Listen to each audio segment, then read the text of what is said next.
2025 সালে তোমরা যে এসএসসি পরীক্ষা দেবা, নিয়মিত এমসিকিউ সমাধান ভিডিও পেতে আমাদের মাহমুদ টিউটোরিয়াল ফেসবুক পেজ এবং ইউটিউব চ্যানেলের সাথে যুক্ত হতে পারো।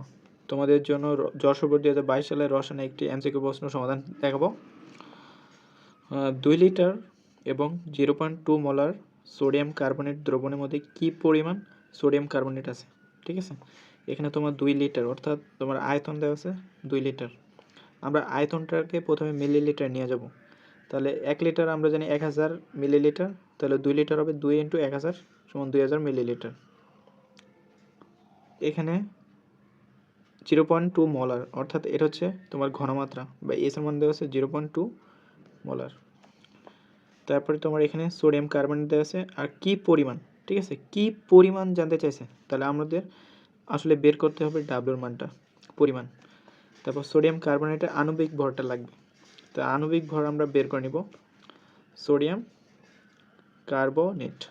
তাহলে সোডিয়ামের ভর হচ্ছে 23 আর এখানে সোডিয়ামের 2টা পরমাণু, তাহলে 23 × 2 প্লাস আমরা আণবিক ভর বের করার সময় যোগ আকারে লিখব।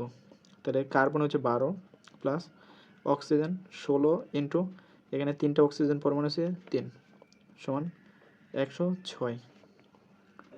আমরা ঘনমাত্রা নির্ণয়ের সূত্রটা জানি, S সমান 1000 into W M into B.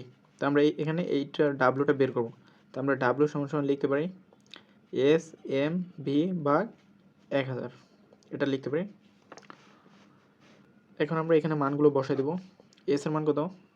0.2 molar, তাহলে এখানে 0.2 ইন্টু এম এর মান কত? আমরা এম এর মানটা বের করছি, যৌগের আণবিক ভর 106 ইন্টু ভি, বিটা হচ্ছে আয়তন। আয়তন যদি লিটার থাকে আমরা কিসে নিয়ে নেব? মিলিলিটার নিয়ে নেব। তো এখানে 2000 ভাগ 1000, এখানে 3টা শূন্য কাটা, এখানে 3টা শূন্য কাটা, তাহলে এই পুরোটাকে আমরা ক্যালকুলেটরে বসাবো।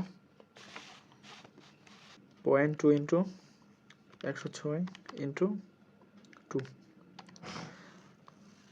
42.4। তো এটাকে ক্যালকুলেটরে বসালে আসতেছে 42.4 গ্রাম। তাহলে আমাদের এই প্রশ্নটার উত্তর হবে ক।